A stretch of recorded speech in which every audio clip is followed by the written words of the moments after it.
They chopped off my daughter's hair. At school. For laughs. Can you believe that? I swear, my hands were shaking when I got the call. I couldn't breathe. What kind of monster principal thinks it's okay to physically touch a student, let alone humiliate her in front of the entire class? The answer? Karen. And not just any Karen, Principal Karen Whitmore, queen of petty discipline and fake morality.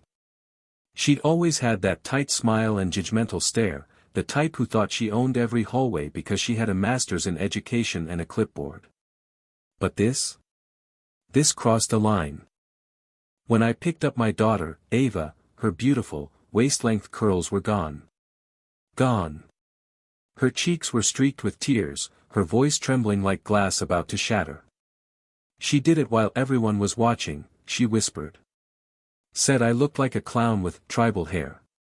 Everyone laughed. I saw red. I couldn't even speak.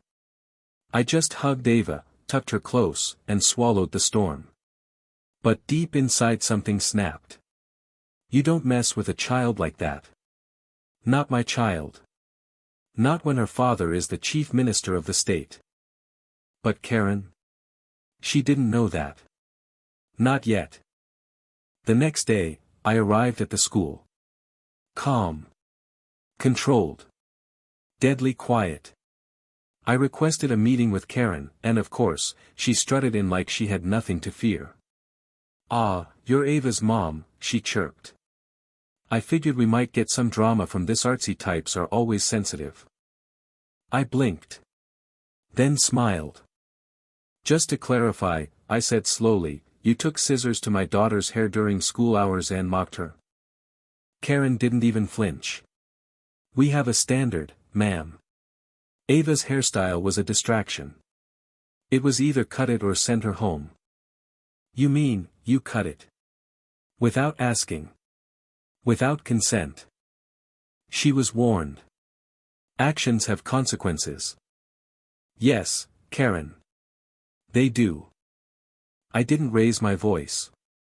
I didn't throw a chair, like I wanted to. I just stood, handed her a legal notice, a lawsuit for child endangerment, assault, and emotional abuse, and walked out. That should have been the end. But Karen thought she could outplay me. 2 days later, she held a school-wide assembly claiming the lawsuit was a misunderstanding, and paraded a forged letter claiming I had signed permission for Ava's haircut as part of a disciplinary style program. A forged freaking document. And she announced it on the intercom. In front of every single student and staff member. I didn't know whether to scream or laugh. That was it, committed fraud. In a public institution. In writing. I called my husband.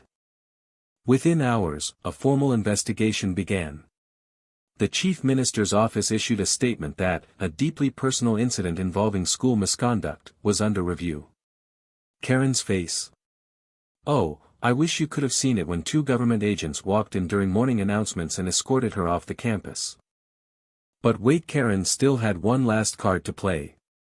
Her lawyer claimed that the forged signature was a clerical error. That the haircut was symbolic. That Ava had agreed under peer pressure, and it was all just teenage drama. Cue eye roll. Then came the twist.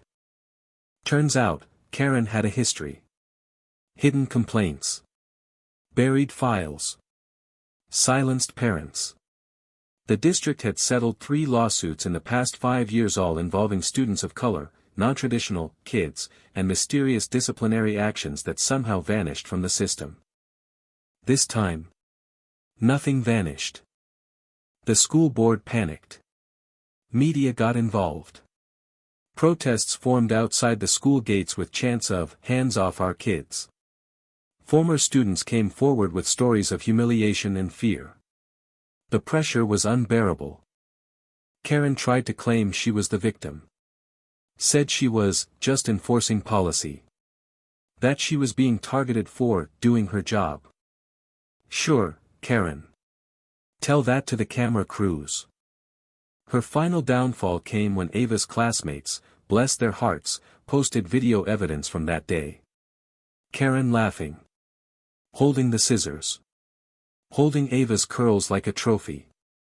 Now you're fit to learn, she smirked. It went viral in under an hour. Within a week, Karen was fired, blacklisted, and slapped with multiple charges including forgery and child abuse. The district settled with Ava. She got a personal apology from the governor. And Karen? Well, she'll have to explain on every job application why she can't work near minors again. Some say I went too far.